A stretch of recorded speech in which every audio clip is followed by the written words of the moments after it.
A bill that would enhance fentanyl penalties in Nevada did not pass after a hearing in an assembly committee, while a companion bill was significantly amended in a last-minute shift for Nevada Democratic leadership's plans to send fentanyl legislation to the governor's desk.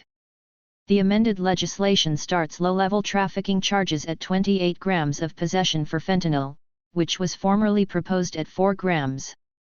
The alteration came on Friday evening in the Assembly Judiciary Committee, hours before the deadline for most bills to pass out of their second committee.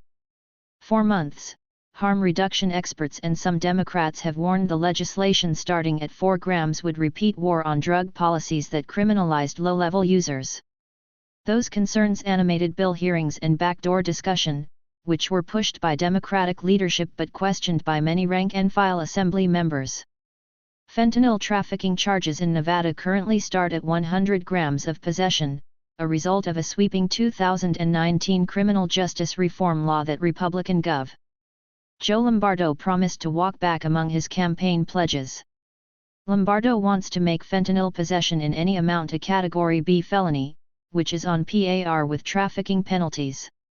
Democratic leadership members, including Senate Majority Leader Nicole Cannizzaro, have indicated they have no plans to hear his landmark public safety bills. Cannizzaro sponsored the Democratic bill that did not pass. Democratic Attorney General Aaron Ford presented the amended fentanyl bill and answered lawmakers' questions in 2 hearings. Ford's office described the last-minute adjustments as a compromise between the many groups with an interest in this issue in a tweet following the hearings. The bill promoted by Ford includes a provision giving legal protection to people seeking medical assistance for someone experiencing an overdose. The proposal also would create medication-assisted treatment programs in jails and prisons for people with substance use disorders, if funding is available. Fentanyl is often mixed into supplies of other drugs, including cocaine, heroin, and methamphetamine. Some users seek it out. Others don't know they're taking it.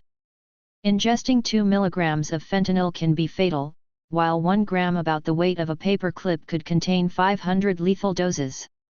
Imposing longer prison sentences for possessing smaller amounts of drugs represents a shift in states that in recent years have rolled back drug possession penalties.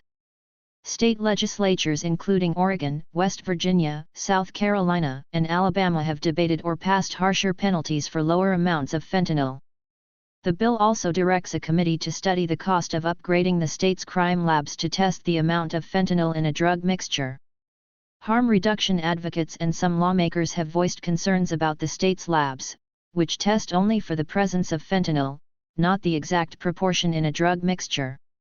In hearings, they said a few milligrams of fentanyl mixed into larger quantities of other drugs could cause defendants to be subject to more strict fentanyl trafficking penalties under the state's testing protocols, regardless of whether they were aware the drugs were laced with fentanyl.